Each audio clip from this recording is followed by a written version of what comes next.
بسم الله الرحمن الرحیم. د زیلاله کې مرو ټولو خوږو وروڼو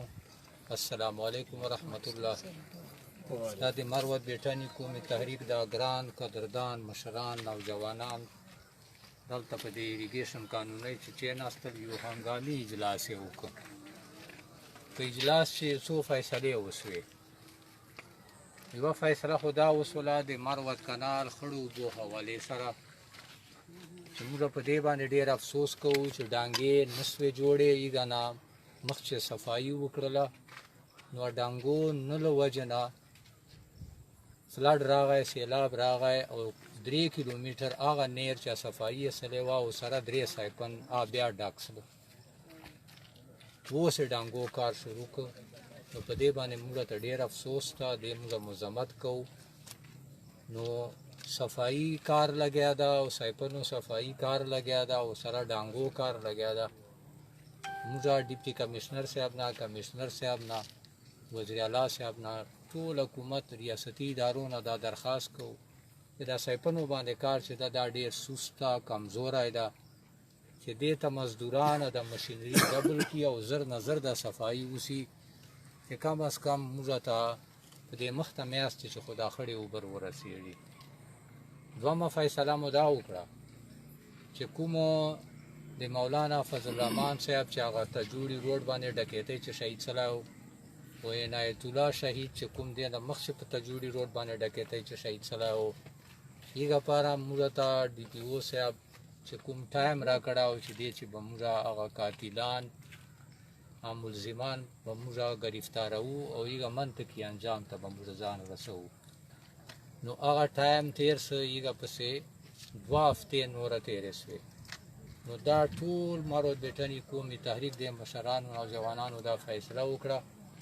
چې دې حوالې سره به موږ سبا ډي پي او صاحب ته ځو او ډي سي صاحب ته او ډي پي او صاحب سره به د مولانا فضل الرحمن شهید او د عنایت الله شهید په بارې چې موږ یو ور بیا خبره کوو ورسره چینېږو به او ډي سي صاحب سره به مروت کانال په بارې چې چینېږو. دغه فیصله مو هم پسې وکړله. بله فیصله مو دا پسې وکړه چې موږ به د ټول مروت بیټني او د وزیر قوم یو غټه جرګه غواړو په ټاون چې هغه په بارې چې سبا موږ ډیپټي کمشنر صاحب نه خپله رایې اخلو چې دا جرګه موږ په کوم ټیم باندې وغواړو ځکه چې هغه جرګې چې به موږ سره ډیپټي کمشنر صاحب هم شاملېږي و موږ دا مشرانو دا خواهش ته چې موږ د دغه خاورې یو بادر نوجوان ډاکټر پروفیسر نجیب الله خان چې د عمر آباد موږ منځو کوم یو نوجوان دا اوس په دې نګران حکومت چې منیسټر یې اخیستی ده وزیر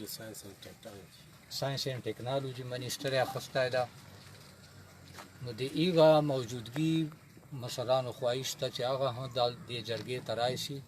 او په دې جرګې چې دی چیني ځکه چې دې خاورې بچای ده او دې خاورې په ده باندې حق ته چې موږ سره دی هم دې خاورې حقوقو لپاره اواز پورته کړي. دغه د موږ جرګې فیصلې دي. یو ور بیا موږ او دې جرګې حوالې سره چې هغه موږ ته دې جرګې ته راشي ځکه چې دا د موږ بچو مستقبل خبره ده دا د دې خاورې مستقبل خبره ده او موږ دلته بیا باضابطه طور باندې دا وایو په تقریرو چې په جلسو چې هغه یو بل قسم ماحول او دلته موږ باضابطه طور باندې دا ټول مشران په مشترکه طور باندې ټول مروت قوم او وزیر قوم او بیټني قوم ته دا درخواست کوو چې دا پارټۍ دا سیاست دا ډلې دا ګوندۍ دې نه بالاتر سو او دا ټولو سیاسي مشرانو ته ورکرانو ته پارټیو ته موږ دا دعوت ورکوو چې رای سو په دې قوم ایجنډې چې موږ سره شامل سو دا قوم ته موږ به دا مشري دا پګړۍ دو په سرو باندې چې موږ ته حکیم خان دوی ته الیاس خان دوی ته مولوي صاحب دوی ته دغو پګړیو ضرورت نشته بالکل دو درته مختصي او موږ به پسې شاته یو لونګۍ یا پګړۍ بیا دوی دا موږ باضابطه پالیسي بیان ده دا موږ پالیسي سټیټمنټ ده او دا درخواست ورته کوو چې د خپل ذاتي بغض و عناد او د ذاتي مفادات